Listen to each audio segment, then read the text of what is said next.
Welcome back. Now, the head of research at the financial derivatives company, Damilola Akibami, joins us now for today's burning issues at the commodities market. Good morning, Damilola. Thanks for joining us on the program. Good morning, BC. Thank you for having me. Now, it's no longer news that the third mainland bridge will be closed tomorrow for 6 months to carry out maintenance work. But the question now would be, what will be the likely impact of this on food and supply prices? Yes, so the food supply chain definitely would be affected, which would ultimately impact on prices, and that's because of the disruption of logistics and distribution channels. And what we're going to see is that we're going to see a lot of trucks now being diverted to one part of the bridge or being forced to use alternative routes. So definitely there's going to be increased traffic, and that gridlock would definitely affect distribution. And bear in mind that now there are fewer market days, so the markets are not open as frequently as before. So definitely supply would be affected. And for instance,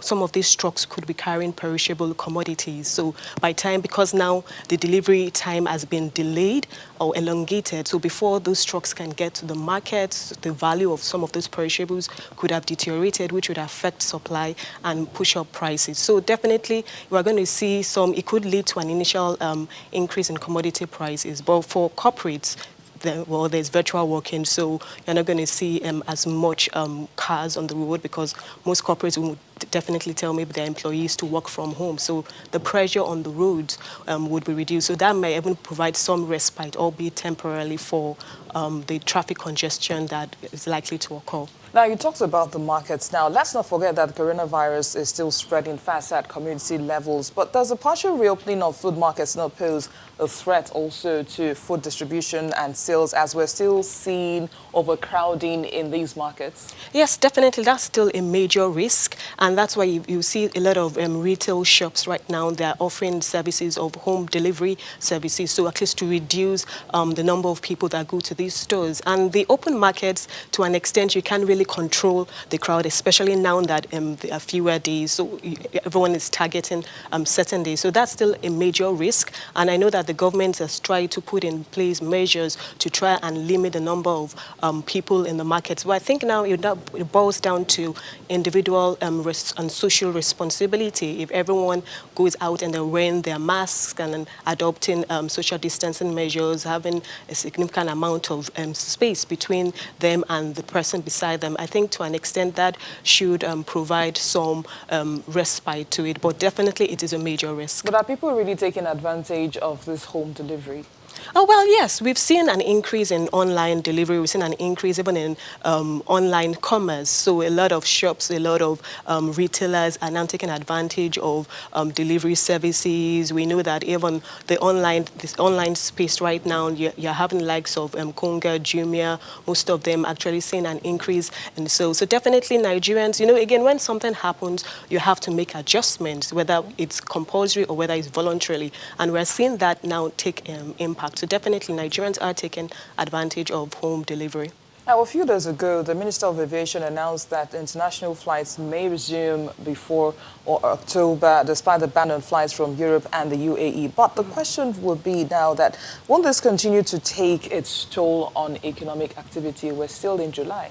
Yes, so everyone, all the stakeholders in that space definitely will be affected, because if the international airports will be opened in October, so that's 6 months of inactivity, and they're incurring costs despite the fact that no revenue is being generated. So for instance, the airline operators, nobody is flying internationally because the airspace is still closed. So and they're running, they have crew that they have to pay the salary, so they may have to lay off staff just so that they can stay afloat. You have the retail outlets and eateries that are also paying rent, despite the fact that they're not selling anything. You even have the airport staff, so the immigration officers, the security officers, the people that handle the cargo and the luggage. So everyone is being affected. So definitely it has disrupted economic activity in that part of the aviation sector. But once the Q2 numbers come out, you're going to see a significant contraction in the output growth of that sector. And bear in mind also, Nigeria is highly import dependent.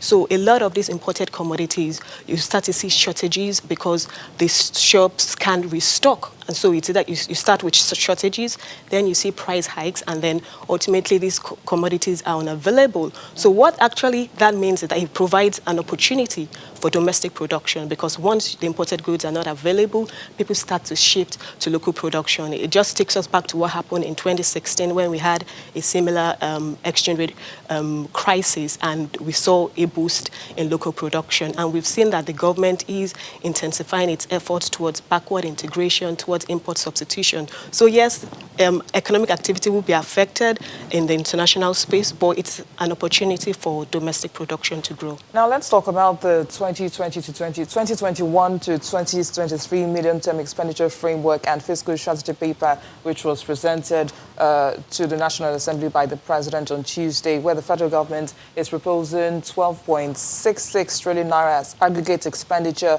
for the 2021 fiscal year on a deficit of 5.16 trillion naira, and the oil benchmark is priced at $40 per barrel. How realistic is this? Oh, well, the government is projecting a recovery. Well, everyone is anticipating that it's going to be a recovery in 2021. So, for instance, the oil price benchmark of $40, the government is anticipating that in 2021, oil prices will average around 50. Currently, oil prices are around $40, $43 per barrel. And if that recovery continues, what we're seeing, the slow recovery that we're seeing now, if it continues in 2021, then yes, we might see that happen. But again, it's a fiscal plan. It's still in its early stages. It's going to be subject to a lot of adjustments and revisions based on market realities, just like what happened with the 2020 budget. And even talking about the 2020 budget, if you look at the performance so far, the government has achieved about 56% of its revenue target. However, only about 2 to 3% of capital expenditure has been disbursed. And what that is significant, because you need infrastructure projects to be developed to stimulate growth in the economy. So it's a major thing, because we just have 5 months left, and very little has been done. But obviously, the health crisis played a significant role, and that affected the implementation of the budget. But with the 2021 budget, at least the discussion has started. So it gives ample room for the negotiation and the deliberation between the executive and legislative arm to take place, and hopefully before the end of the year, it should be passed, and that would lead to an early implementation of the budget next year. We'll see how that goes. Now, the volatility at the currency markets, of course, has continued. We've seen the naira trade at 472 to the dollar at the parallel market. So are we likely to see the naira get to 500 naira per dollar as it's been speculated? Well, that's the million-dollar question everyone is asking.